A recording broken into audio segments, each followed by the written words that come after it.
ছেলে বিদেশ, প্রত্যেক মাসে 2 মাসে বাড়িতে টাকা পাঠায়, বাড়িতে 20,000 30,000 করে। সামনে কুরবানি, তো ছেলেটা 30,000 টাকা বাড়িতে পাঠাইছে। পাঠানোর পরে এখন এই 30,000 টাকা দিয়া তার বাপের নামে বা মার নামে কোরবানি দেয়। এভেলেবেল গ্রামগঞ্জে কোরবানি দিচ্ছে কার নামে? মা বাবার নাম। ভালো কথা, মা বাবার কোরবানি তো আদায় হলো। মা বাবার নামে কোরবানি দিছে, তাদের কোরবানি হইছে, মনে করেন সোয়াব হইছে, ঠিকই আছে সব। কিন্তু এই ছেলেটার কাছে 52.5 ভরি রূপার দাম সমপরিমাণ টাকা তার কাছে আছে। 1 ভরি রূপার দাম সর্বোচ্চ 1600 টাকা। আজকে একজনকে জিজ্ঞাসি, ঢাকা, আজকে জিজ্ঞাসি, তাহলে 1600 টাকা যদি হয় 84,000 টাকা। তো এই ছেলেটার কাছে তো লাখ টাকার উপরে টাকা, যা 2 বছর বিদেশ করে, তার কাছে টাকা নাই।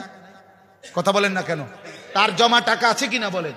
তো তার কাছে যে 1,80,000 টাকা আছে, ওই টাকার কারণে তো এই ছেলেটার উপরে কোরবানি ওয়াজিব কিনা? তো তার বাপের নামে না কোরবানি হইল, তার কোরবানি। কথা বলেন না কেন? হেতের কোরবানি কই? তাহলে সে যদি 10 বছরও এভাবে টাকা দিয়ে যায়, তো বাবার কোরবানি হবে, কিন্তু সন্তান কোরবানি হবে না।